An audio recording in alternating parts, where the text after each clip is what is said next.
Today we're going to start to talk about the Nile River Valley civilization, which is known as Egypt.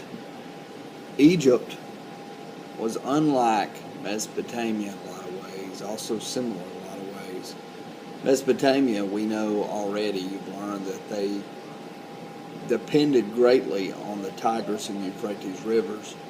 Egypt's not unlike them in that way, that they also depend greatly on the Nile River. The biggest difference between the Mesopotamian civilization and the Egyptian civilization is that the Mesopotamian civilization, they feared the rivers. The Tigris and the Euphrates rivers flooded often, which caused them great problems, as you already know. In Egypt, the Nile it did flood, and it flooded every year around the same time, but it was very predictable. And for this reason, the people were able to count on it. They were also able to track when and where and how the flood would affect their land. And because of this and because of the consistency of it, they began to worship the Nile River as a god. Just a few facts about the Nile River. It's the longest river in the world. It's flood. You would have flood, plant, harvest, and flood again. The silt would fertilize the soil. Like I said earlier, it was worshipped as a god. Egypt had a lot of natural barriers and protections, things like the desert. It helped protect them from invasion, but it also reduced interaction with other people, which caused their culture to stay the same for long periods of time.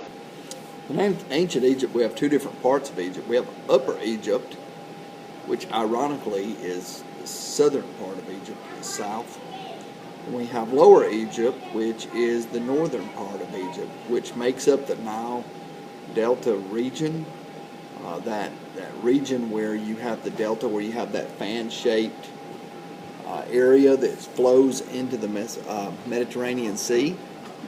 You have to remember that the Nile flows south to north, so that's the reason why the Upper and Lower Egypts are reversed.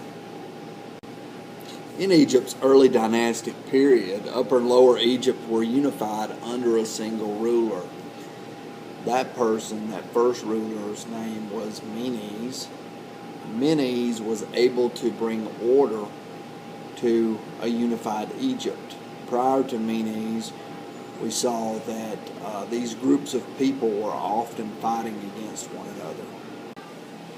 The Nile River gave the people of Egypt a great ability to grow great surpluses of crops and food. For this reason, they were able to trade with other civilizations of people sooner, partly because other civilizations weren't able to grow the same materials that they were.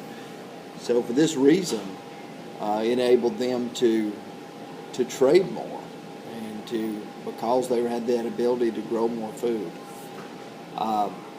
During this time period, they would have used slave labor. Most of the people, if not all of the people that were enslaved in Egypt, were taken in battle from other places, or if they became part of that, they were taken as part of that empire, and those people were enslaved for that reason. Religion in ancient Egypt was polytheistic.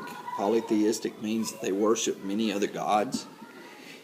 Within this, they also worshiped the Pharaoh. He was a god king. They believed that he was divine and that he had divine powers. For this reason, the Pharaoh had the authority to appoint priests to high levels within their political structure, which meant that priests were at the top of a political society because they were given their authority through the Pharaoh, who was considered to be a god king. One of the most fascinating things about Egypt is its pyramids. We have to remember that the economy was made up of working people as well as slaves. Those working people, many of those people worked for a massive government works program that helped to build those pyramids.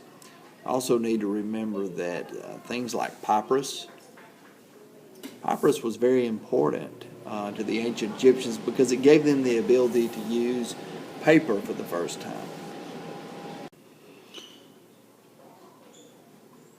Within the New Kingdom, we find a different political structure. We find that you have a queen for the first time. She wasn't accepted unless she wore a false beard, just like the other pharaohs did. Her name was Hatshepsut.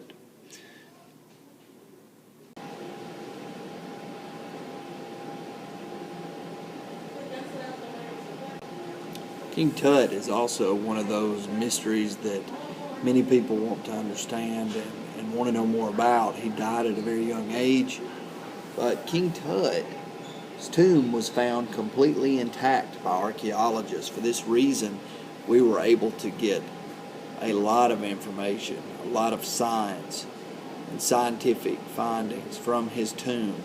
Unlike the other ones, many of them had just been robbed, prior to archaeologists discovering them. But King Tut's was found completely intact. Many people ask questions like, why would the people be so concerned with mummifying the bodies in ancient Egypt? But the main reason was they believed in a life after death. They believed in a judgment. They believed that those bodies were going to be needed in the next in the next life. So they took great care to preserve the body, to be certain that they embalmed. We learned many of these techniques from the ancient Egyptians, and many of those mummies still survive today.